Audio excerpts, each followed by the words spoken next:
Halfwheel's pre-show coverage of the 2018 IPCPR Convention and Trade Show is sponsored by Drew Estate, the rebirth of cigars.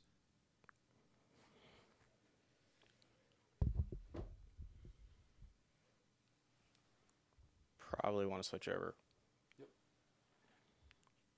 All right, sorry for the delay. Once again, Facebook is proving to be one of my favorite pieces of modern technology. My name is Charlie Minato. And I'm Brooks Whittington.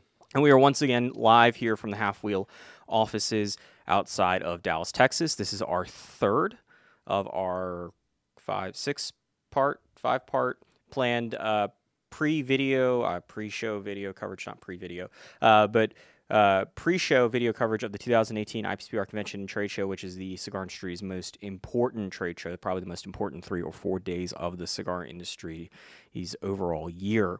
And we've been looking at different things. So the first time, Brooks and I, we talked about our top 10 changes that was sort of put together by me, and you sat along for it. Then on Tuesday, we talked about the top 5 companies we were wanted to watch at the trade show, some good and some bad. And today we're doing top 5 cigars, which is the top 5 cigars that I want to smoke that are coming out at the trade show, the top 5 cigars that Brooks wants to smoke coming out at the trade show. We'll talk a little bit more in detail about those sorts of things and how we sort of came up with those lists once we get into it. But we have, as always, seemingly a few housekeeping items. So the first of which is that we will be back here on Monday on Facebook Live to talk about the top 5 accessories that we want to watch. It'll once again be at 1 p.m. Central Time. I would have preferred that we actually done the accessories before the cigars, but unfortunately most of the accessory companies have still not announced what accessories they're doing. So if we were to do that list today, then it would have been like basically 5 or 6 companies worth of accessories. So Prometheus, Zycar, Quality Importers, LE Blue, S2 DuPont, if you're listening, it'd be great if you announce some things between now and Monday, so that way we could talk about them on the show. If not, otherwise there's going to be a lot of Colibri and Daniel Marshall and I don't know what else. Some Davidoff stuff, I guess. There really has not been much accessories. I would say we're probably 30 or 40% of the way there in terms of accessory announcements. And the difference is most of those companies do, in fact, announce accessories before the show, as opposed to cigar companies where there certainly are some of them that don't. So that's Monday. Tuesday, we still have still to be determined what we're going to talk about. Perhaps all the things that I'm... Top 5 names, right? That's what I running heard. Late. No. I was thinking about top 5 rumors, but I don't know if I've actually heard like 5 great rumors. But anyway, so we'll be doing that on Tuesday, a sort of undetermined show. And then we're going to skip ahead because I go out to Vegas, then Brooks goes out to Vegas, and Patrick and Brian, and our editorial assistant. And we'll rejoin you on Friday on Facebook and YouTube Live and perhaps on Instagram. If you're on Instagram, please you abandon Instagram and move on to something else where you have a better video quality. Although it might look better than Facebook's video quality, I suppose. But anyway, so... we'll be back on Friday for a massive 2.5, 3 hour long show. We're going to have a ton of guests. The guest list will be announced on Monday, assuming I can finalize it between now and then. We'll have a ton of contests and those sorts of things. And that leads us to contests. So what are we giving away today, Brooks?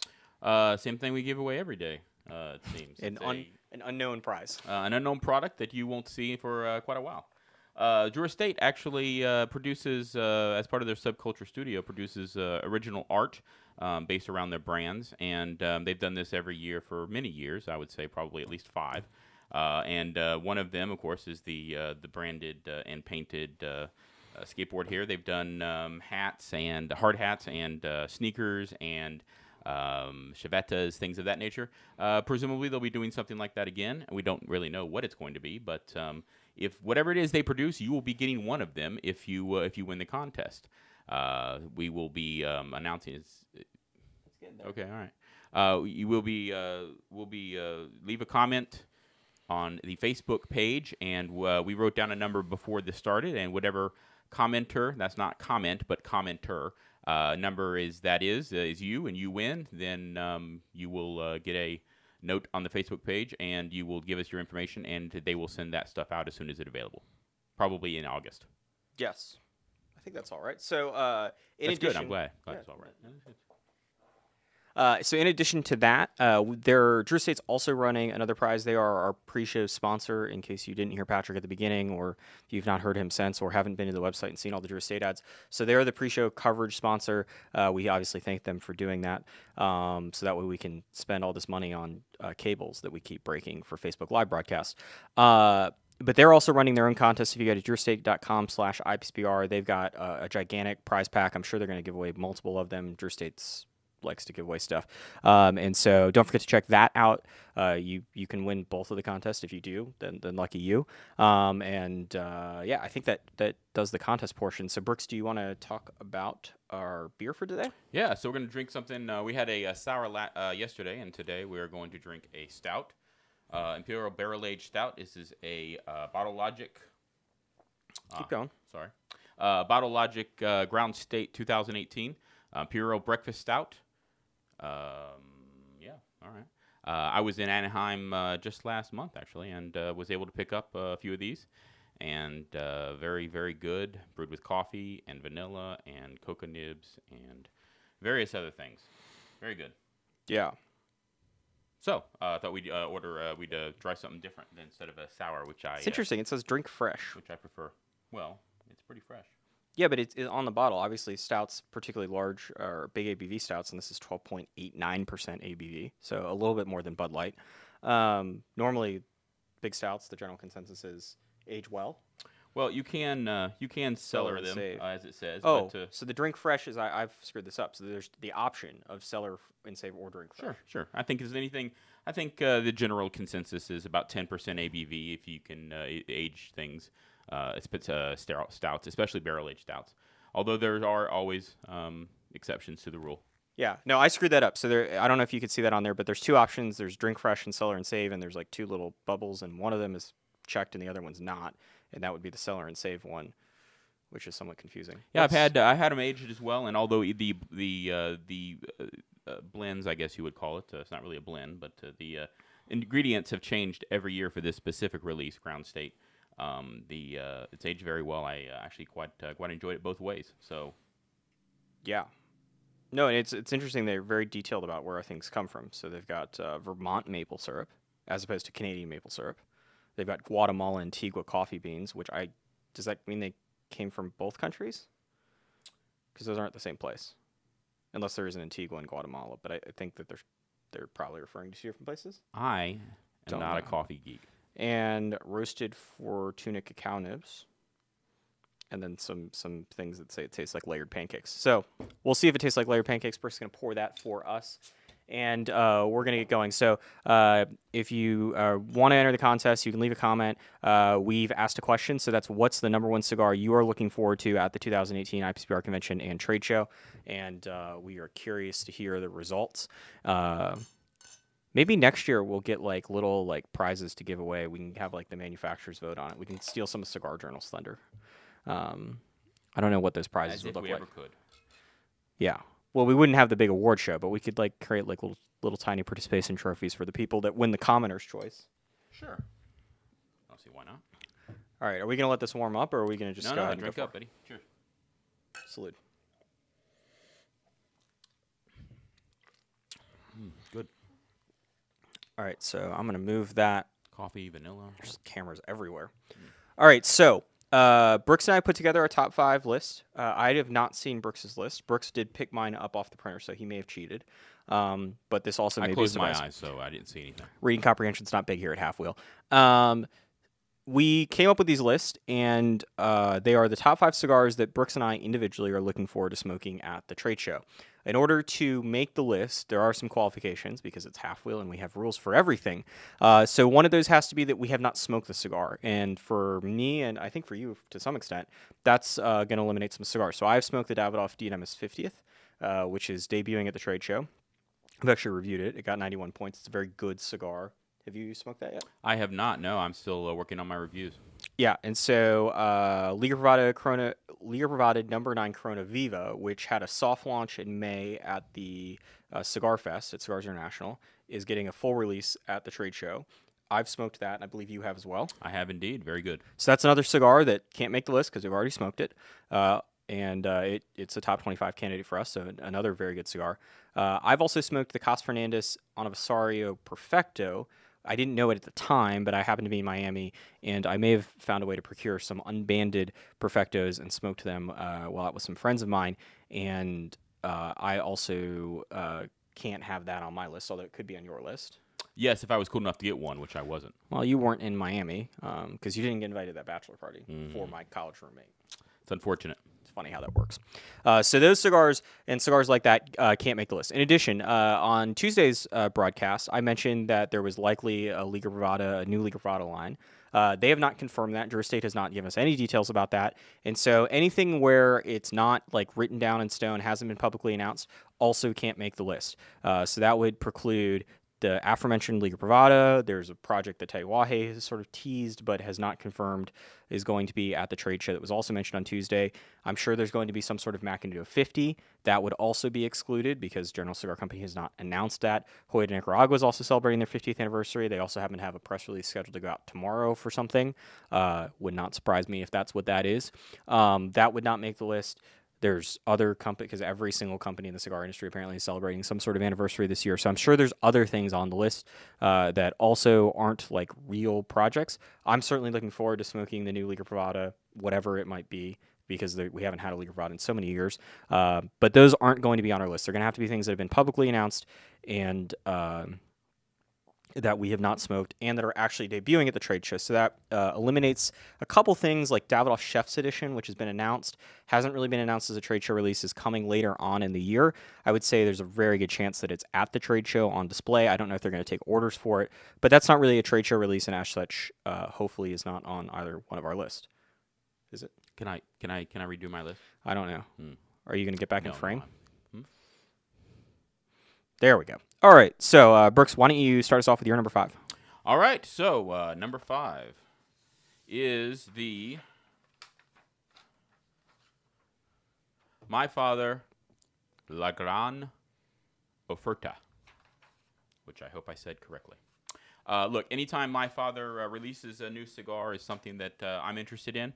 The My Father Blue Label was one of my go-to sticks early on in my smoking experience, and I'm always impressed with a lot of their stuff. And I wanted to stop by and see what they've got. It is a 5 size line. The name means The Grand Offer. The Grand Offer. I had that written down and I forgot it. I failed Spanish twice. Huh? I failed it 16 times. That's not possible. You'd be surprised. You did not spend that much time in. Anyway, it's Ecuadorian Habano wrapper and Nicaraguan filler and binder. 5 sizes, as I said. Very impressed with the idea, and I am looking forward to trying it. Yeah, no. I think it's one of the interesting things about those 5 sizes is there's a Lancero in that. Like most of the time now, when we see Lanceros, they're either done as sort of standalone brands or they're done as limited edition line extensions because no one really sells that many Lanceros except Stogies World Class Cigars in Houston, Texas. But that's just one retailer. But that's a line where they have a regular production as one of the debut Vitolas is a Lancero, which is nice because you and I obviously both enjoy a Lancero. Yes, I do enjoy them, and as you mentioned, it is unusual. Again, I really enjoyed the My Father Blue Label Lancero. I've always loved it, so I think that hopefully it'll have something as good as that.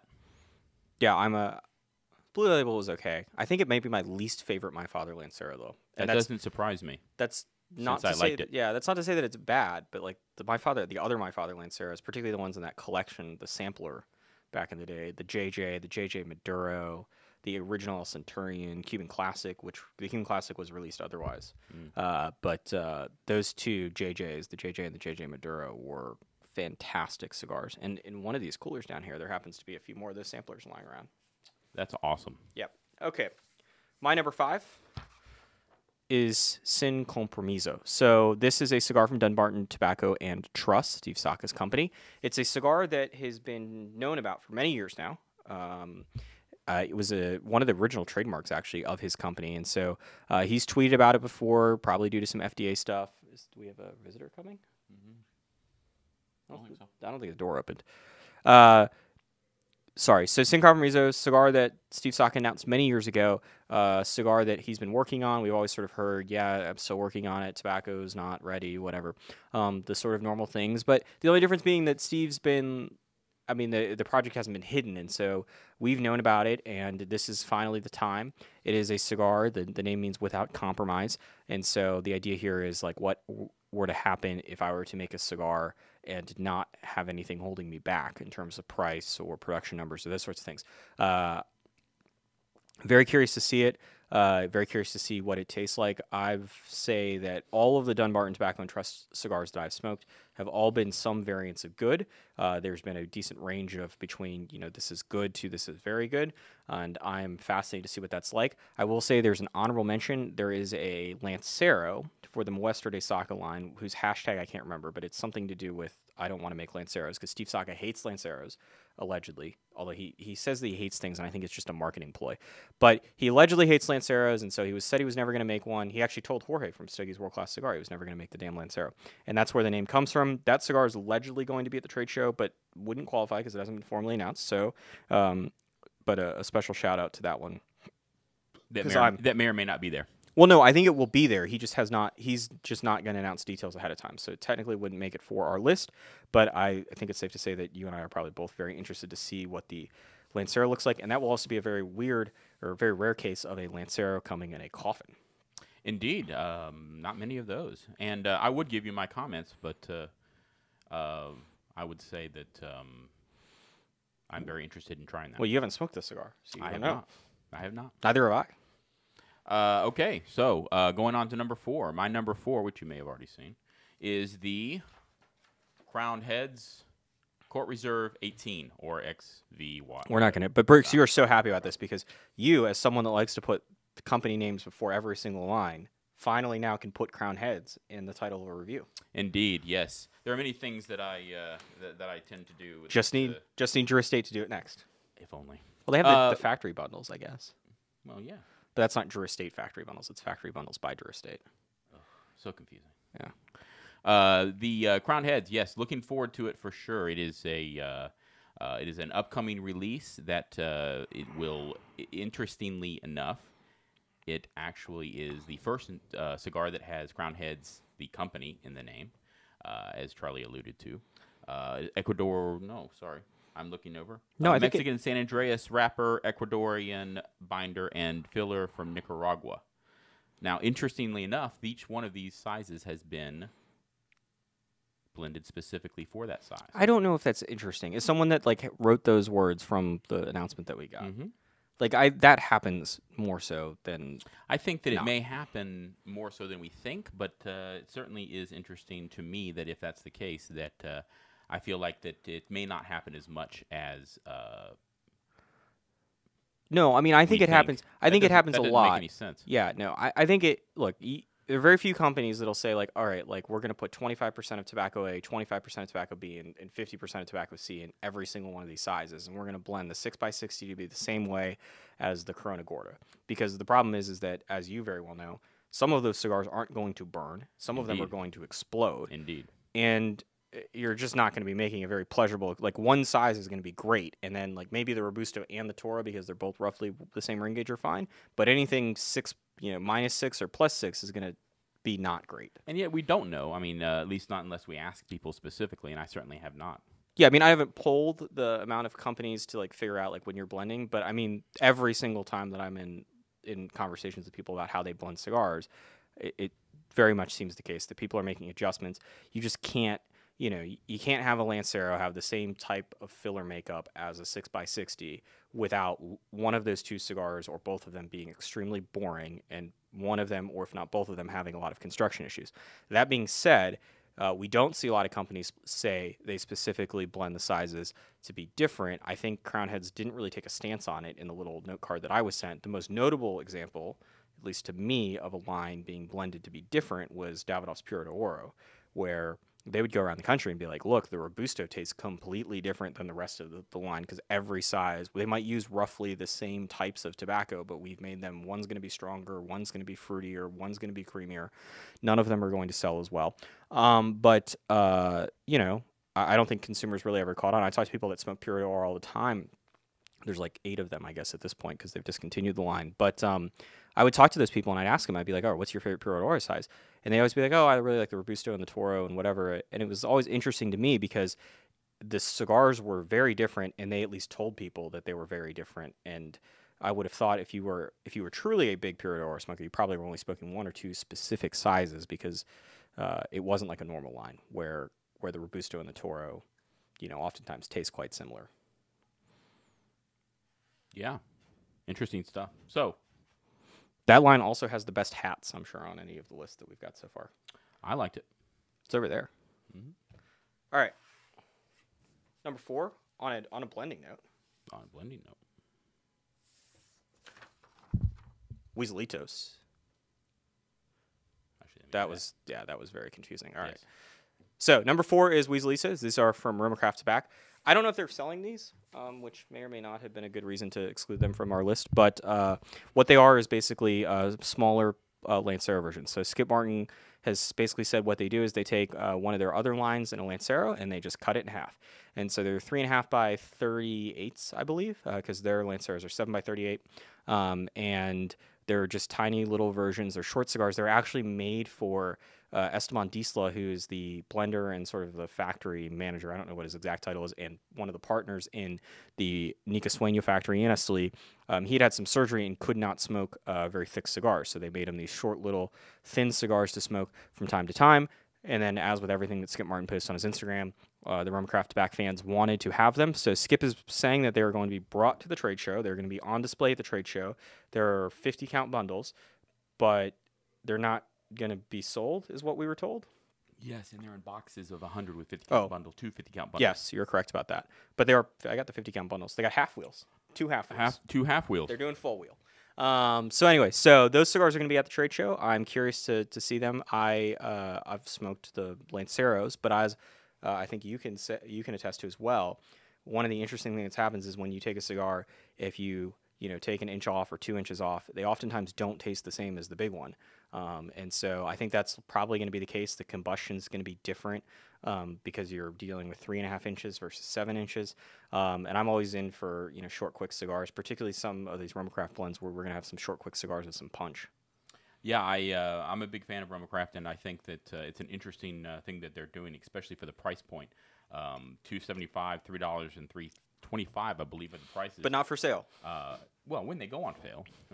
But I mean, if they can produce them and they taste as good as the other stuff that they produce, which I have no reason to think they wouldn't, then it'll be a winner for me. I love the short smokes. I love being able to go out and take a walk and have a short smoke, and something like that would be perfect for something like that, for an activity like that.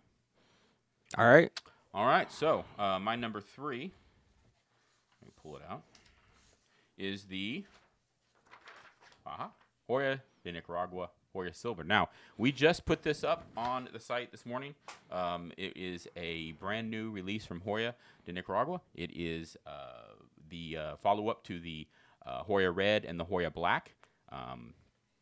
Interestingly, for me at least, it comes in sizes where 2 of these sizes, 4 sizes, but 2 of them are actually under $6.50 MSRP.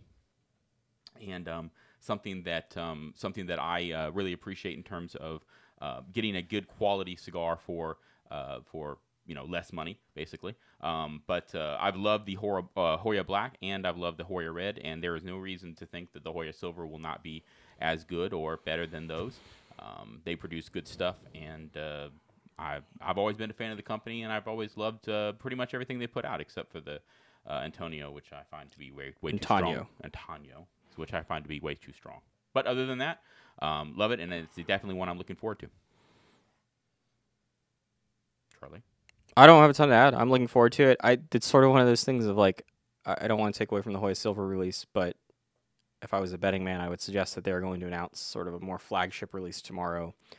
I'm very curious to see what that looks like. I don't know anything other than that they have a press release coming tomorrow and that they're celebrating their 50th anniversary, in case you haven't heard. And I think you mentioned it. I mentioned, yeah, well, then I think they've mentioned it as well. And so, it's the cigar industry. Every anniversary is a cause for a special cigar. Number 3 is the Aladino Corojo from JRE Tobacco Company. So, I think if we were going to talk about surprises on our top 25 list last year, the Vega Fina Siete Años probably the biggest surprise. And then I would say the next biggest surprise was the Aladino Maduro. And the Aladino Maduro is particularly interesting because it largely was not sold to most retailers. Only a handful of retailers got them. They only got a small quantity of them. We ended up reviewing a size that I guess is not going to be part of the regular version of it. And that cigar was fantastic. I really, really liked the Aladino Maduro, as with most cigars on our top 25, but I thought it was truly one of the best cigars that I smoked last year. I've not, to my knowledge, smoked the Aladino Maduro. I was on a trip and was at their facilities earlier this year and smoked some of the stuff they were working on. Was not told specifically that was anything that they were doing, but I'm curious to see it. The Aladino line is from JRE, which is Julio Aroa's company, Julio and his son Justo. They used to own Camacho. They still have the farm that they had, the big farm, which was the main farm that they produced cigars from Camacho. And so I think it's no secret that they are, at this point, trying to make a lot of the cigars that they used to make back in the day at Camacho. They're trying to do some of that old school stuff. And, I think it's great. I think it's great that we have Davidoff doing what they're doing with Camacho and pushing it in one direction, and then you have another company that's basically trying to relive the glory days. And at least in some cases, the cigars they've made have been fantastic. And the one thing I always tell people about my experience in Honduras at Camp Aladino, which used to be known as Camp Camacho, is I was there for about 2.5 days. I smoked a lot of cigars, and I cannot recall any cigar that I smoked there having any semblance of a construction issue. There were cigars that were able to be smoked, and you could put them down for 8 or 9 minutes and come back, and you didn't need to relight them. No touch-ups. The ashes, was having that perfect construction. They certainly have nailed that, and I think that applies to pretty much everything that they make, from the Aladino Maduro all the way down to their sweet-tipped cigars. And so I am curious to see what Aladino Corojo has to offer. That is their sort of signature tobacco, and I don't think I've smoked it, so. No, we've gotten a couple of them to review, but we have not smoked it. Oh, there are some here. Yes. Are there extras? Or a few of them. Oh, they gave me a box, but I don't know about you. Yeah. So no, yes, we have extras, so you can smoke it if you'd like to. It's been told. I've been told some things about it that from the rep that I'm interested to see how it pans out, and we'll see. I've been also told by somebody who smoked it that it's Brooks has been told strong by the unbiased sales representative and owner of the company. Indeed, very, very strong is what I've been told. So. No, I'm curious. Take it for what it's worth. I don't know what your thought. There was one of us that had an incorrect take on the Aladino Maduro last year. I don't remember who it was. An incorrect take? You mean something other than yours? Well, there was 3 of us that were pretty consistent about how good that cigar was, and there was somebody. I think it was Brian Burt, though. I don't think it was you, but somebody tanked that. I'm old, so I don't remember how it is. I don't remember. There was a whole bunch of numbers on a spreadsheet. All right, you have another one. My number 4, yes. Number nope. 2. Number 2. Rather, I want to keep it the other way around for some reason. All right, my number 2 is the already mentioned Romocraft Weaselitos. Now, as I mentioned before, I love the idea behind a half Lancero. Charlie was right. It is, according to our notes anyway, it is 3.5 by 38. They are in 3 different blends: the Aquitaine, Cro-Magnon, and Neanderthal, priced at $2.75, $3, and $3.25. At least that's what they think they're going to price them at. 50 count bundles, 2 bundles to a box. Very interesting release, and one of the interesting things that I found, at least in terms of what they said from the news story that I read, was that the wrapper is actually put on after the cigars are cut. So they cut, they put the binder on them, and then they cut them in half, and then put the wrapper on the little cigars from there. Which they say makes it easier, makes it better for construction, which sounds decent enough. It definitely would reduce the amount of tearing. You'd have less wrapper damage. And crushing. All right, so since we've already talked about this one at length, Brooks, what would you rank your? Is it 4? Are they doing both intemperance blends? According to our notes, it says. They don't have an intemperance. Just the 3. Yeah. Okay, so Aquitaine, Neanderthal, and Cro-Magnon. Where would you rank the 3 of them? Well, the Cro-Magnon I've never been a big fan of because of the femur. Femur. Poor experiences, bad memories. Didn't mind that. the strength in the blend. So I prefer the Aquitaine myself, and so I would go Aquitaine, Neanderthal, and then Cro-Magnon. Yeah, and so I would go Cro-Magnon 1. Although we haven't tried these. Yeah, obviously. no, We're but talking I about the mean, blend. yeah, they're just trying to see this. So I would probably say Cro-Magnon. Normally, I would say Aquitaine over Neanderthal, except for the fact that I really like the Neanderthal OM, which is a cigar that also made our top 25 at one point. Good stick. I might like the Neanderthal Lancero better than I like the Cro-Magnon Lancero, but I would say, if I had to take a guess, Cro-Magnon, Neanderthal, and then Aquitaine, which I always feel like is the unloved blend of rum craft tobacco. In either way, regardless of that, if they can produce them in enough, enough quantities to keep them on the shelves, it sounds like a good deal for everybody involved. Yep. All right. I also have a number 2. I hope so. It is The American, a television show on FX. Well, with an S, it would be. The American is a cigar from J.C. Newman Cigar Company. In fact, it's actually from a company called Fourth Generation Cigar Company, which is probably a subsidiary of J.C. Newman. It's owned by the same people. It's Drew Newman's project. Drew Newman is the son of Eric Newman, who is the president of J.C. Newman. He's one of the 2 brothers. Him and his brother Bobby Newman is the other. Eric's son is Drew, as I mentioned, and Drew is the general counsel. He was an attorney who worked outside of the cigar company for a little while. He always sort of had his hands in things, whether it was the Cigar Family Charitable Foundation and the Cigar Family Forum and things like that. But he's since come back on board, and he is here to lead a new project. And it is Fourth Generation Cigar Company. Their debut release is called The American, and it is the most fascinating thing for me to watch at the trade show is The American and the reactions to it, because it's an all-American cigar. So it's all-American tobacco. It's made by Americans.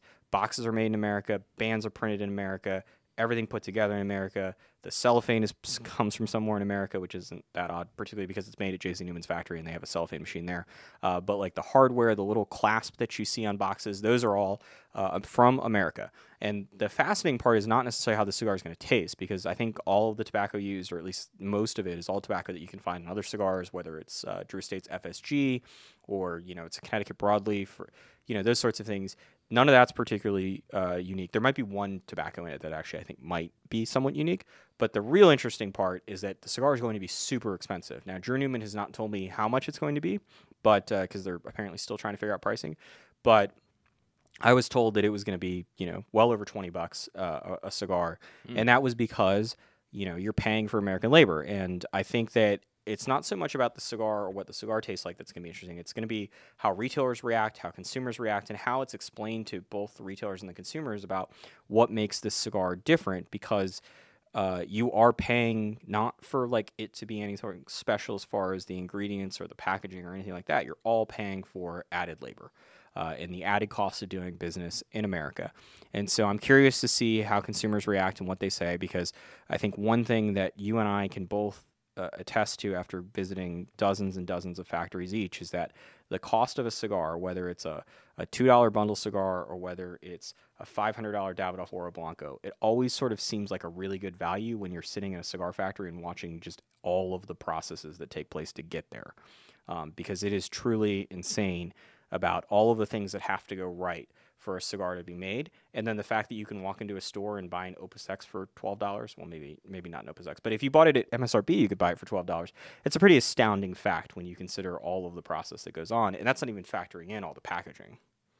I've always been a proponent of the idea of cigars as pieces of art.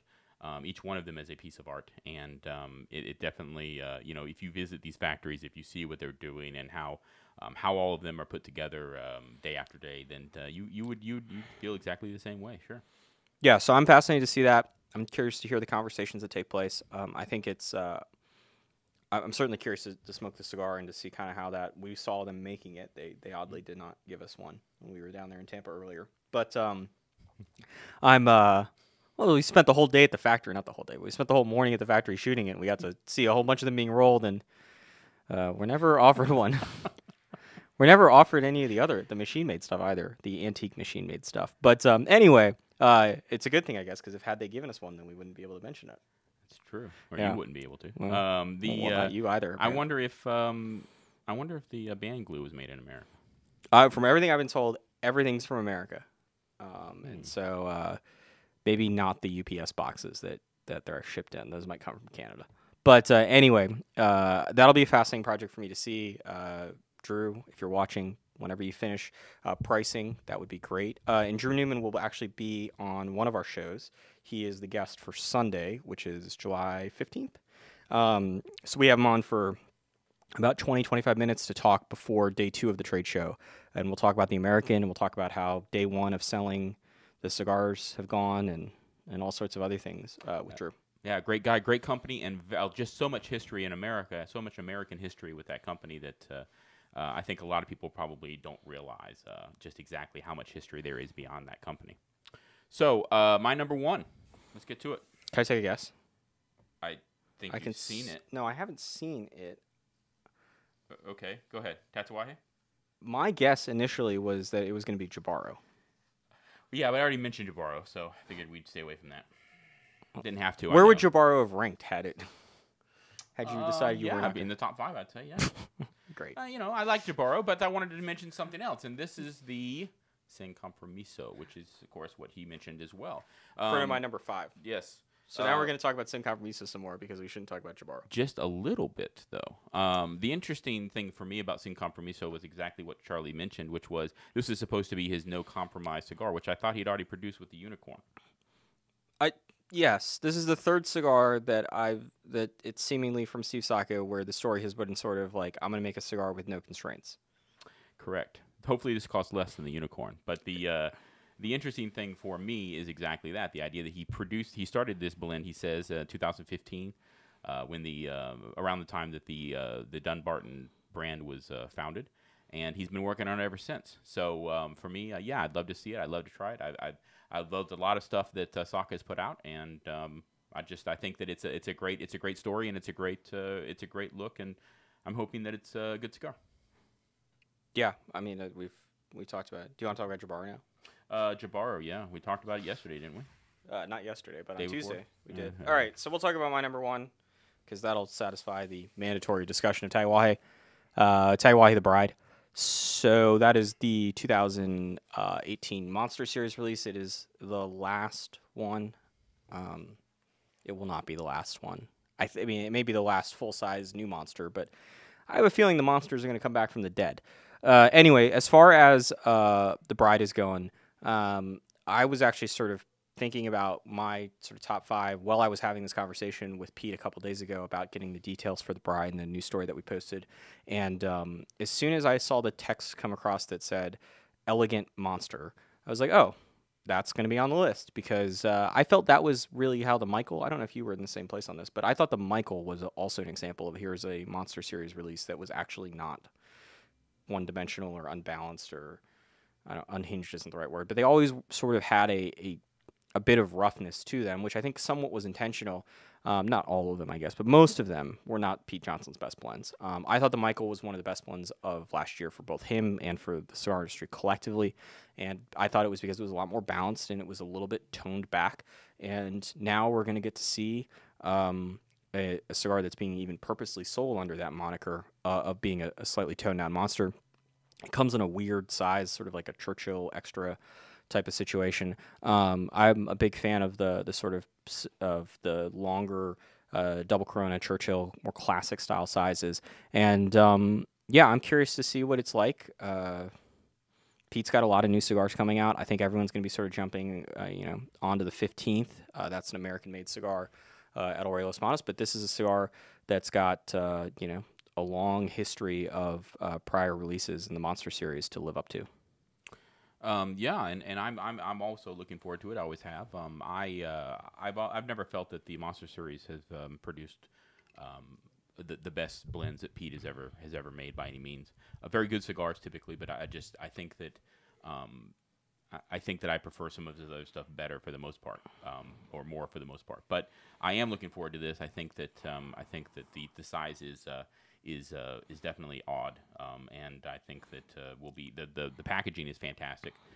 It'll look great on our wall there. It will, and I think that hopefully he doesn't produce a gray box that we can't get a hold of. You know what else we could look at on that wall? A Chuck dress box. That would look good. and a TIFF dress box. That would look good. Yeah. If only they produced any. Like 11 and 12 written on them. If only. Yeah, no, those would look good. So I'm looking forward to it. I don't know. Perhaps we'll see.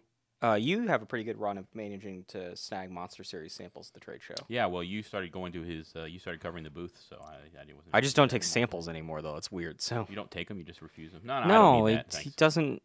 We just don't talk about it. We talk about like everything. We talk about like he always asks me like is the Dortmund soccer game scheduled out because Dortmund plays Real Madrid every year in the Champions League, and normally it's around the Dortmund show in September, and so I have to explain to him every year that we don't have Champions League schedules until later on in the summer. So that's normally what we talk about. That sounds extremely boring. Is that not what you talked about when you spent 4 hours in his booth in prior years? No. I usually ask him about the history of the brand and other stuff like that. Pete Johnson will also be a guest on our Friday show. Hopefully, he won't talk about soccer. On July 13th. No, and I also have sort of decided that I'm also probably not going to ask him any questions about, like, what's your favorite moment in the last 15 years? Because I have a feeling that every single other person's coverage of the Taiwahe booth is going to be some version of that. Well, perhaps we should talk about soccer. It'd be at least original. Not soccer, but, like, we're just Sorry, not going to be football. like, could you ever imagine that you were going to be here 15 years ago? Well, do it in that voice if you don't mind. I will. Let's go. I'm going to do the entire 3-hour show. That's awesome. All right, so that's our top 5. You want to talk about the beer, and then we can get to some user. Yeah, beer Reader is suggestions? yours is very good. Beer is very good. Are I'm we wondering, still I'm on wondering what Instagram? your take on it is. I don't know. Please don't drop that. Trying to see if we're still on Instagram. Probably something we should have figured out before, huh? No, I don't know. Anyway, sorry about that. For the people that were on Instagram, I don't know how long that lasted, but hopefully you enjoyed it. Yeah, I don't know. It's getting better as it warms up. I will say that. There was a bit too much acidity, sort of in the first couple minutes for me. I thought it was really sharp. It doesn't taste at all like a porter. I mean, it tastes like a milk stout that just has way too much alcohol in it. Well, it's not a porter. It's a stout. But It is a stout? I It thought is a it's stout. porter. No, Can I see that bottle? you can. The coffee. It's very coffee forward. There's no doubt about that. And I wonder if the acidity that you're tasting is actually the blend of coffee that they used. It might be. And by the way, Patrick actually did say that there is an Antigua in Guatemala. So perhaps that's the case. Oh, this is Guatemala Antigua. How about that? I shot a wedding in Antigua once. Not that one. Yeah, not in Guatemala. The country. The island. Island. Principality?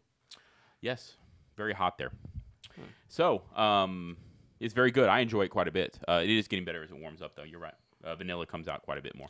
I don't know if I would take this over many of the other Bottle Logic. What series is that again? Stasis. Observation? Stasis. Yeah. Yeah, I don't. The one with the like teal bottle, that one was good. I don't know which one that was. Probably fundamental observation is what you're thinking of. I think so. Remember when we shot that video? I do remember that. I wasn't impressed Horror with the story. All right, so now Moving on. we're going to take some questions. By the way, we have a beer site called Tenemu. You can watch Brooks's video of a fundamental observation release if you'd like to. TENEMU.com. .com. So we are now going to look at the comment section.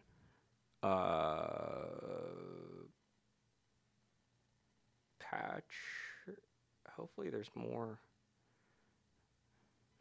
All right, so hopefully there's more questions than what Patrick's listed out. Maybe he was waiting till the end to start listing them, but we'll start getting to it. So, things about Antigua, Guatemala.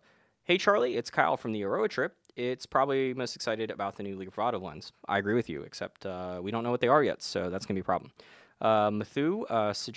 Matthew, Cajun Country, suggested Padron Black, which is the Padron Jose or O Padron birthday blend, the 89, which has been re-released as a TAA release.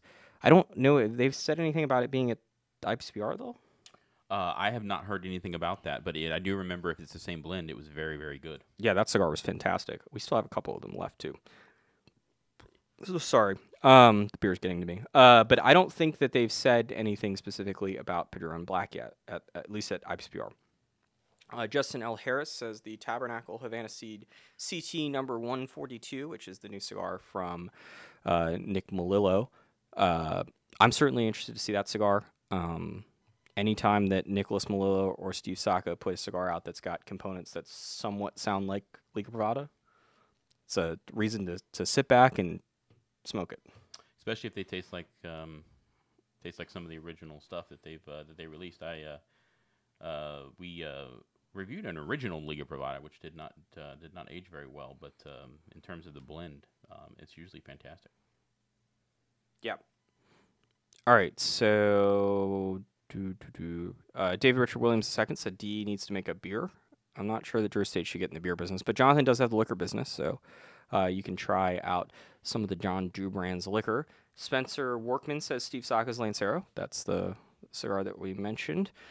David Richard Williams II says, I want to try the Swamp Thing tins, which are the new series that we announced yesterday, or that Drew Estate announced yesterday. We posted about it. The new 4x32 tins. That's one of them, the KFC Swamp Thing. Did they announce? I didn't see anything about Hoya Silver being in there. I saw that red and black are on there, but nothing about silver.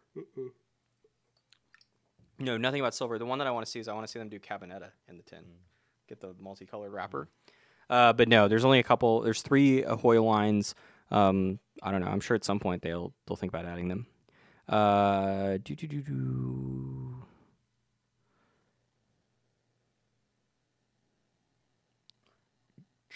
McTavish says Corona Viva, all the things. There is almost certainly another Corona Viva. There's probably a Liga Privada T52 Corona Viva coming.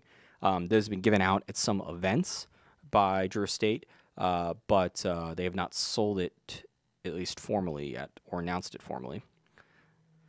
My father likes your shirt, Brooks. Say thank you. Not the company, my actual dad.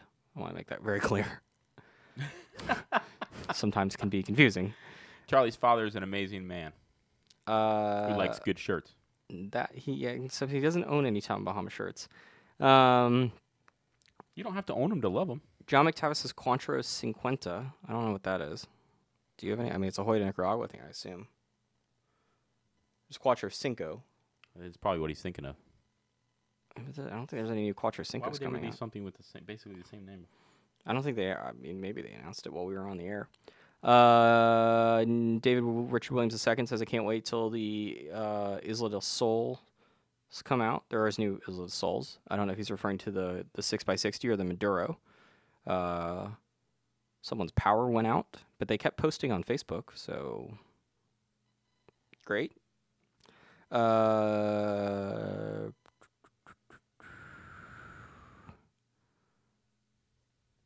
David Rich Williams II also wants to know if Boveda will come out with a new humidor. From what I understand, they are not going to be coming out with a new humidor, but maybe. Jonathan Myers wants to know if I'm old enough to drink. I am, in fact, old enough to drink. Any thoughts on Colton Rawls wants to know any thoughts or comments on DE Drew Estate expanding their line of tins? I'm guessing that might be a result of Swisher. I think it's a pretty good bet, but I think that they're just looking for a different market, and the tins are very, very attractive, extremely attractive. I haven't tasted many of the cigars in them as of yet, but I did have the number 9, and while it didn't taste like a number 9, it was a very interesting smoke, at least for the 4 minutes that it took me to smoke it. Yeah, I mean, look, I think that certainly the Swisher purchase has accelerated some things that Drew Estate did, but it's important to remember that a lot of the sort of non-traditional things Drew Estate was doing, they were doing before Swisher. So they had obviously acid, but they were doing they tried fat tips back in the day, which were cigars with tips. Sorry, that probably didn't sound great. Not the cigars, but me banging my glass. Did they have fat tips? I don't like to use the word fat, but large. Well, that might have been a trademark issue. But they also did G-Fresh, which was the single-serve packs that were sold at convenience stores. And so I think the tins probably were something that Drew Estate maybe didn't, maybe wouldn't have done had Swisher not come in there. But certainly if there was going to be a company that was going to try it, Drew Estate would be towards the top of the list. There are certainly other companies that have done it. General's had tins. There's the Macanudo tins. I think Perdomo's got tins. Oliva's got some tin stuff. So Drew Estate's just making the biggest push of it, and because it's Drew Estate, it gets amplified, and they've got the water tower display and all sorts of things. As far as my thoughts on it, I've smoked a couple of them. I haven't had any of them particularly great. I'm sort of one of those people that I would. I don't. It's tough to say because we're sitting in a room where there are, tens of thousands of cigars at the moment. So if I need a quick smoke, I can just try to find something small. And as bad as that is, if I don't get through half of it, I don't get through half of it, and it's not like I'm having to go out and buy those cigars. Perhaps if I was in a different situation, I would think differently about it. I'm also not sure that I need a 5-minute smoke. Like a 15-minute smoke's great for me. And so that's something like where Weaselitos comes into play. It's something like Papas Fritas. I used to do that all the time when I would go on walks. I wonder, you smoke pretty slow, though, as do I. So I smoke extremely slow. Was it really 5 minutes? Or, did it... Well, you said it took you 4 minutes to smoke it. I was being facetious. I'm sorry. It took me about 8 minutes to smoke one of those. No, I think it was closer to 10, but I'd rather smoke. But it was extremely hot, and it was just not my favorite thing. So I would rather smoke a little bit of a larger cigar, and I don't mind paying a little bit more for it because I don't smoke that much, and so even those times when I wanted something short, I'd be willing to pay a couple bucks as opposed to what Drew Estate's charging, which is a lot more reasonable of a price point. Dan Reef says 8-baller, which is not the name of some sort of Grand Theft Auto mission, but in fact a new surrogates line from Taiwan. And Dan apparently has smoked it, said it's yummy, which is the official cigar press line on 8-baller. David Richard Williams II wants to know, was there a word about the new legal line? We keep dropping hints about it. I don't really know much more than what I've said. There's maybe one or two things that I do not have permission to talk about, but I don't know the name of it. I don't know the blend. I don't know the sizes, the price points, the packaging. I just know one small detail about it, and that it's likely coming at the trade show. But there is something. I was told a couple months ago that it was very likely that there was going to be a new Liga Privada line at the trade show. There you go. And Drew Estate, obviously, a couple years ago, had Liga Privada Anniversario that was shipped out to retailers. Drew Estate is celebrating this as the 10th anniversary of Liga Privada. That is not historically accurate. It is either the 11th or the 12th anniversary of Liga Privada. But I suspect that when Drew Estate does make the announcement, they will talk, because they already have sent out announcements talking about how it's the 10th anniversary of Liga Privada. It is not. It is the 10th anniversary of Drew Estate selling Liga Privada number 9 in all 5 sizes. But it is the 11th anniversary of Liga Privada number 9 being sold. It was originally only sold in the 48-count cabinets of Preshows, and then it was actually shown off at RTDA 2006 the year before. There were a couple small events that were done, particularly in the Northeast, and there were certainly samples given out. But yes, we know this because we have a review of the original Liga Privada on the site. Yeah, and because there were, you remember the Saka March 07 Liga 9s. And, Indeed. And, because there was a trade show where people were buying Liga Privada in 2007. But anyway, we don't get into that. Anymore. Well, we probably will, but at least not today. Johannes Grossen wants to know the status of unrest in Nicaragua. Not sure at the moment. It seems like in Esteli things are better. Most of the factories are open. They've been open most days. Gas and food seem to be a little bit better in supply, at least from what I've been told. But the situation, as we found out a couple weeks ago, is very fluid. Certainly in Messiah, which has sort of been one of the epicenters of the situation, there's still a ton of violence. There's still problems on the Pan American, and there still really isn't a long-term stable resolution that we've found out. I mean, it's unclear whether or not there's going to be the elections early. Ortega seems to have backed out of that promise, and Shocking. Yeah, I think is probably the best way to describe that. So no, the situation in Nicaragua is better as far as cigars is concerned. I would say is still the biggest problem in Nicaragua is there doesn't seem to be any sort of idea of what the long-term future of the country looks like, at least as it pertains to Daniel Ortega, the country's president. Because it would seem that many of the people, if not a majority of them, probably do not want him to be their leader anymore. So there's that. Do you guys think D will maybe get the Dogma in higher production? Don't know. The Dogma for those is an Underground release that was a release for Cigar Dojo. I would say ask Eric at Cigar Dojo. I'm sure he's got a much better idea than I do about it. I mean, I can assure you it's a much better idea because I have no clue. All right. So I think that's it, unless Patrick has found any questions that I skipped over, but I think that I got to all of them. We are going to wrap this up, and yeah, we're not great. Mambachitos is something that someone suggested. I don't know. Is that an actual cigar? I've never heard of it. Is that a small mumbacho? Or it could be a small Cas Fernandez product. Anyway, so we're going to wrap this one up. Thank you for tuning in. Thank you for commenting. I will announce a winner shortly, and that person should send me an email. I will also, once again, announce the winner's name at the top of the post. That way we don't have any sort of confusion about who, in fact, won today's contest. So we will be back here on Monday in the same spots. Hopefully Brooks will be slightly more in the frame on Monday, and hopefully the microphone situations have been figured out. It sounds like they have. No one's complaining about them. So we'll be back here to talk about our top 5 accessories, and then we'll be back again on Tuesday to talk about our top 5. Well, I don't know what we're going to talk about on Tuesday. Something. Got any clue?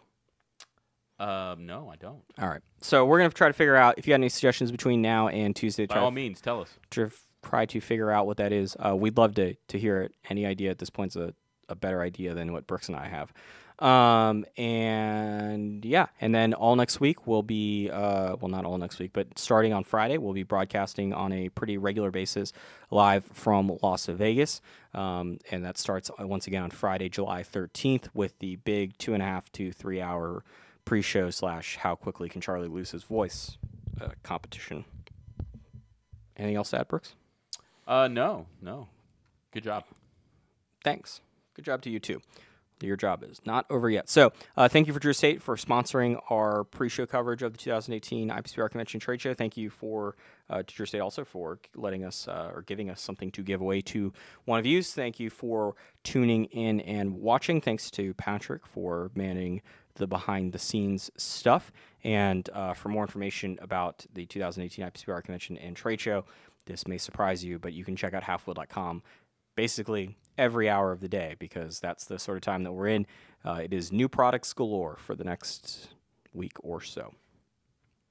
So now Brooks is going to take that Drew Estate ad. We'll see you. Wheels pre-show coverage of the 2018 IPCPR Convention and Trade Show is sponsored by Drew Estate, the rebirth of cigars.